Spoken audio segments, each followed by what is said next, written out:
Yo les boss, aujourd'hui petite FAQ, j'aime bien en faire de temps en temps. Je vous ai demandé de me poser les questions que vous vouliez sur Insta et je vais y répondre dans cette vidéo. Donc on va commencer directement. Alors la première question sur un mix. La voix de Khali à la fin du morceau Nopsy, tu penses que c'est fait comment? J'ai écouté ce morceau pour répondre à cette question et c'est fait avec un vocodeur. Alors exactement comment, je sais pas. Faudrait rentrer peut-être un peu plus dans les détails. Et c'est peut-être le vocal synth de Isotope, ça peut, à mon avis, ça peut être une piste.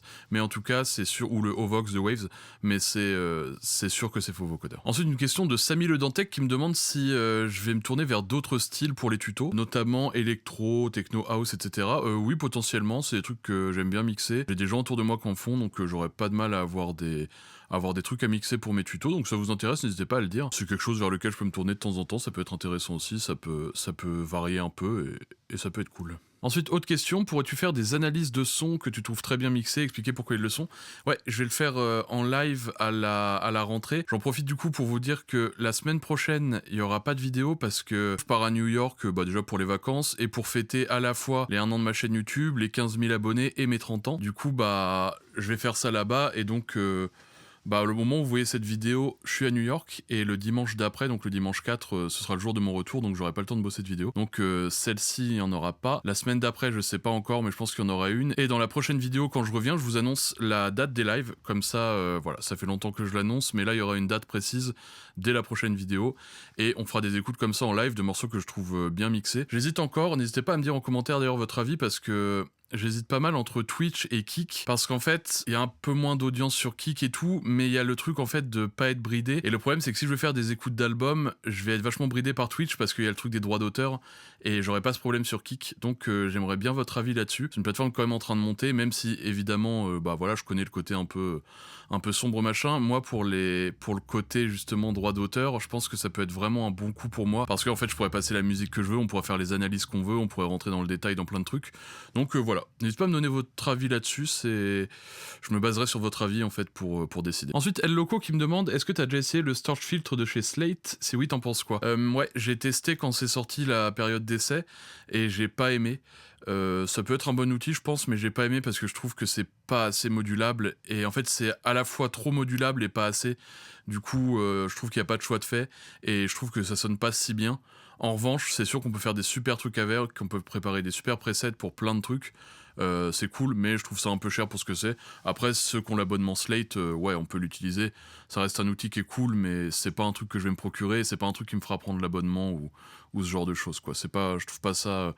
Je trouve qu'ils ont fait des pubs un peu agressifs ou un truc pas si ouf, pas révolutionnaire et pas top, donc vous pouvez essayer la période d'essai quand même pour vous faire un avis, mais en tout cas le mien c'est que je ne l'utiliserai pas. Ensuite une question d'Ikiamito qui me demande, j'aimerais savoir comment bien arriver à faire ressortir un timbre de voix grave dans les low mid sans pour autant faire ressortir le côté boomy renfermé du mix. En fait, si t'as une voix grave de base, tu peux te permettre de nettoyer les low mid. Pour enlever le côté boomy, la voix restera grave. Et ça, c'est un truc que j'ai mis pas mal de temps avant d'assimiler. Fais attention à ta fondamentale, donc la première note, souvent, c'est une voix grave, elle peut se situer aux alentours de, 60, 80. Donc ça, c'est une chose. Fais bien gaffe à cette fondamentale, de la baisser, mais pas trop, pour enlever le côté boomy, mais pas perdre le corps. Et le low mid, tu peux nettoyer le côté un peu boxy. Justement, si ta voix est grave de base, tu peux te permettre d'un peu plus nettoyer, parce que elle restera grave, c'est son timbre, et toute cette zone-là sera, quoi qu'il arrive, il y en aura un peu trop. Donc... tu peux en nettoyer sans aucun problème, et fais comme si c'était une voix normale en fait. Essaie le traitement dynamique aussi, potentiellement des EQ dynamiques pour essayer de réduire seulement quand il y en a trop, mais normalement tu peux nettoyer de la même façon, et essaie de prendre des références, ça dépend quel type de musique tu fais, mais si tu fais par exemple du rap ou des trucs de musique urbaine, genre Gazo, Damso et tout, c'est des voix assez graves, mais quand t'écoutes c'est pas boomy, mais pour autant ça reste clair et tout, et on voit que ça a quand même été bien nettoyé en bas, mais il faut trouver un peu cet équilibre entre le trop en retirer et pas assez, mais voilà, n'hésite pas à y aller quand même, à taper fort dedans. Ensuite, Kazan qui me demande quel compresseur a le plus de caractère et le plus intéressant dans ce qu'il fait ressortir. Ça dépend vachement du contexte. En ce moment, j'aime beaucoup le MC77, donc qui est un peu un clone du 1176. Je l'aime bien parce que je trouve qu'il sature pas mal. Je suis assez client de ça. Pour les voix, pour les kicks aussi, pour les snares aussi, pour les drums globalement. Sinon, LA2A, je sais que je peux le faire ressortir sur une voix, ça va donner un côté chaud. Je peux le mettre sur n'importe quel instrument, ça va toujours bien contrôler, sans excès. Ça va être... si je veux pas que ce soit transparent, ça le sera pas. Si je veux que ce soit transparent, ça l'est. Il y a un côté couleur, voilà. Moi, c'est un peu les trucs que je trouve cool. Après, j'utilise le Magnum K de ces Plugin Alliance qui font ça, qui est pas mal aussi pour la couleur. SPL Iron, c'est cool. Airvox, mine de rien, une belle couleur. Airax aussi. Edge Compressor aussi de Wave, c'est pas mal. Ça peut faire pas mal de trucs avec et je trouve que c'est quand même un compresseur qui fonctionne, quoi. Donc voilà, ce compresseur-là, au moins, si tu voulais des trucs un peu, t'as une piste, quoi. Emile qui me demande, j'ai toujours pas compris comment faire un ducking de délai sur une voix. En gros, pour faire simple, tu vas avoir ta voix principale. Toi, ce que tu vas vouloir, c'est avoir le délai. Donc ce que tu vas faire, c'est dupliquer ta voix. Donc tu vas potentiellement soit créer une piste effet ou un bus, ou dupliquer ta voix, comme tu veux. En gros, le fait de créer un bus va faire comme si tu dupliquais ta voix. Si tu mettais le délai directement sur ta voix à 100%, il y aurait que le délai qui serait audible. La voix serait plus audible parce qu'elle serait à 100% dans le délai. Par contre, si tu mettais ton délai à 25%, t'aurais ta voix qui joue à 75% et le délai à la fin à 25%. Si maintenant tu mets ton délai sur une piste bus, tu vas avoir 100% du délai et 100% de la voix. Ensuite, tu fais un dosage. Maintenant, ce qu'il faut faire, c'est une fois que tu as ton bus avec ton délai, derrière, tu mets un compresseur. En fait, qu'est-ce que ça fait un compresseur quand ça agit? C'est que ça vient réduire le volume. Donc le but, ça va être de faire en sorte de sidechain ta voix à ton compresseur. Comme ça, quand ta voix joue, en fait, ça vient réduire le compresseur uniquement au moment où la voix joue. Donc ça vient réduire le volume. Une fois que ton volume est réduit, eh ben, c'est le volume du délai. Quand la voix arrête de jouer, le volume remonte et le délai continue d'agir. Donc c'est comme ça qu'on fait un ducking.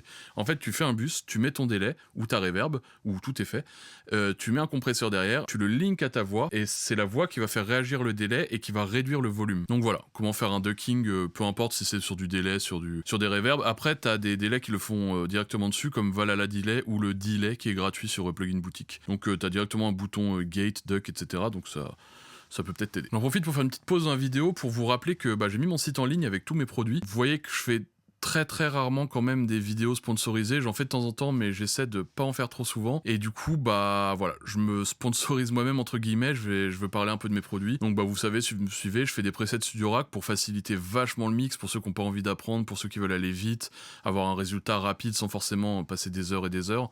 Vous avez ça, ou alors après vous avez des formations. Là j'ai sorti la formation sur les instrus récemment, enfin je l'ai un peu refaite et il y a l'ancienne version qui est toujours dispo avec si vous la prenez, et ça vous permet d'apprendre un peu tout ce que je sais sur le mixage des prods.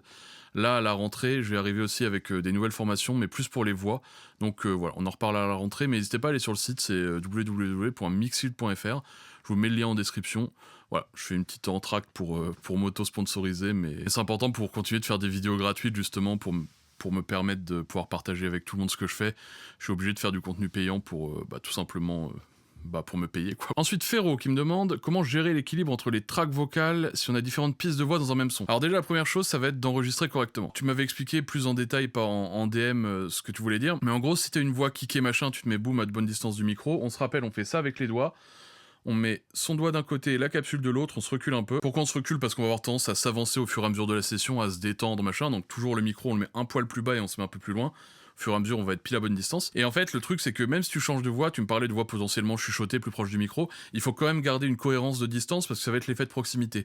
C'est comme si, en fait, d'un coup, t'avais quelqu'un qui est à 10 mètres de toi qui te parle, et la phrase d'après, il est juste dans ton oreille, et t'auras pas le même équilibre entre proximité, t'auras pas la même fréquence parce que les basses vont se rapprocher. Donc si tu veux faire pareil sur un son, essaie de te baser par rapport à la vraie distance, tu vois. Si je te parle d'ici, ce sera pas pareil que si je te parle d'ici. Donc déjà, première chose, tu fais bien ta prise. Ensuite, ce que je te conseille de faire, si vraiment c'est des voix très différentes ou il y en a une qui est très aiguë, très grave, reprends un peu les mêmes traitements en modifiant quelques trucs. Je sais pas, peut-être si ta voix est grave, peut-être redescendre un peu plus le low mid. Et ensuite, tout ça, toutes tes voix, tu les remets dans un bus final pour coller un peu avec, par exemple, un compresseur qui aura genre un LA2A qui va te permettre un peu de créer une homogénéité. Un Fab Filter multiband, j'avais fait une vidéo récemment sur les multibands qui va pouvoir te permettre de créer un équilibre à peu près similaire. Mets tes voix dans les mêmes reverbs, dans les mêmes delays, dans les mêmes effets globalement. Et comme ça te permet d'avoir une cohérence de ce niveau-là.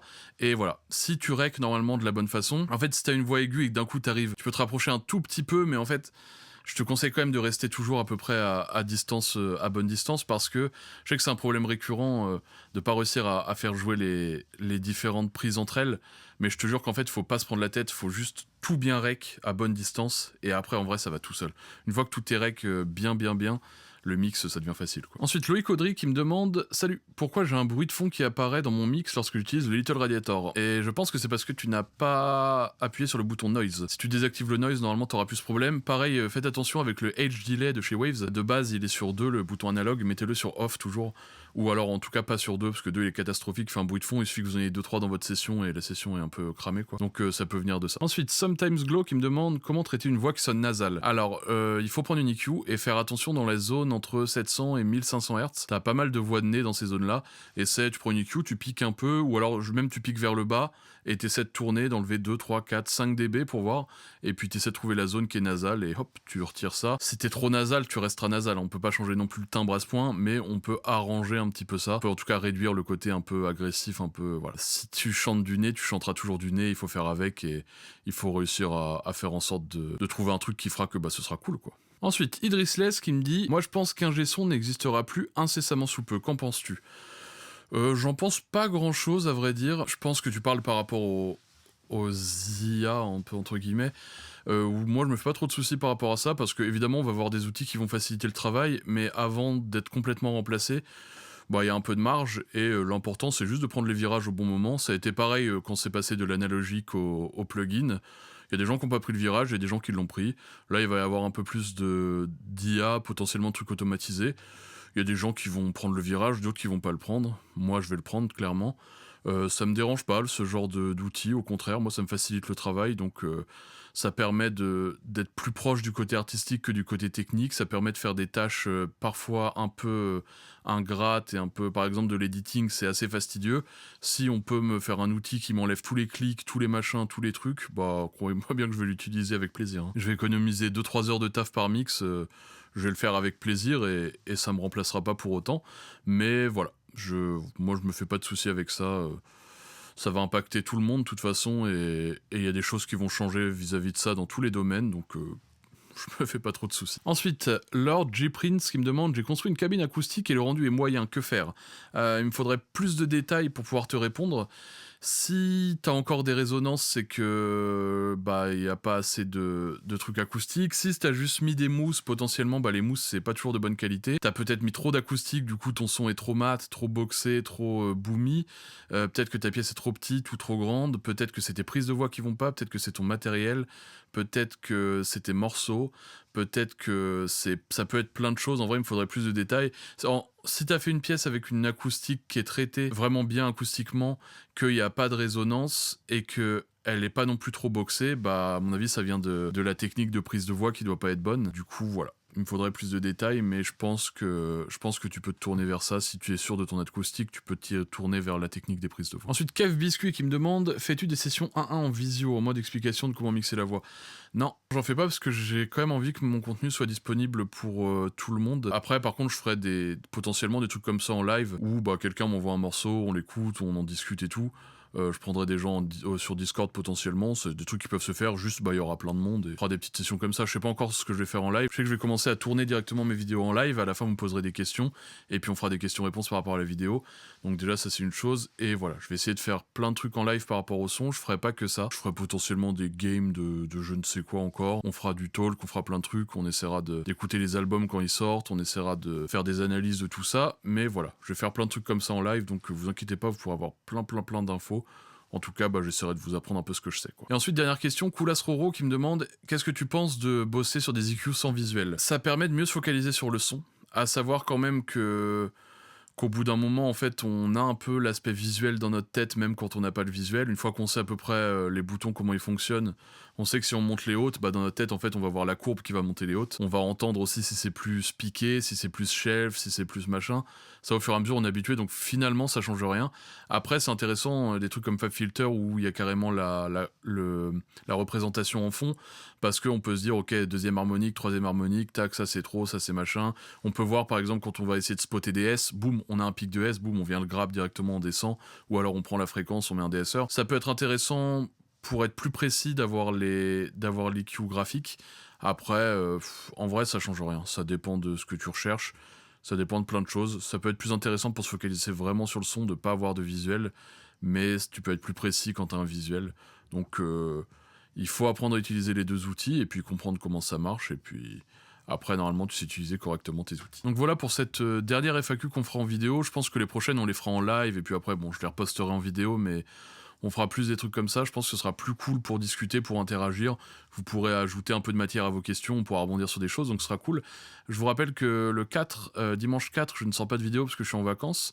Et normalement, la semaine d'après, pardon, j'annonce la date des lives. Donc je vous redemande si vous voulez bien me dire si vous pensez que c'est plus intéressant sur Kick ou Twitch, à savoir que Twitch, il y a l'audience, il y a déjà pas mal de gens dessus, c'est difficile de se faire une place, mais bah il y a déjà pas mal de gens d'entre vous, j'imagine, qui ont un compte Twitch, même je vous avais dit de vous abonner sur Twitch, mais entre-temps, j'ai réfléchi pour les droits d'auteur que en fait Kick, ça pourrait être une alternative pour moi, parce qu'on pourrait faire des écoutes d'albums, des reacts, des écoutes complètes sans me faire strike en fait, et on pourrait faire des analyses de morceaux, rentrer dans le détail, on pourrait essayer de trouver des stems de certains trucs, et j'aurais pas de soucis de droits d'auteur, et ça c'est quand même super appréciable quand tu fais de la musique, à savoir que bah c'est uniquement pour écouter le travail qui est fait et pas pour le détourner ou pour quoi que ce soit, donc je trouve ça assez fair de juste pouvoir bosser sur des sons sans être sans arrêt, avoir peur d'être strike, sans arrêt avoir des trucs machin, c'est comme sur YouTube, c'est compliqué, on est vite démonétisé à la moindre truc, donc sur Kick il n'y aurait pas ce problème.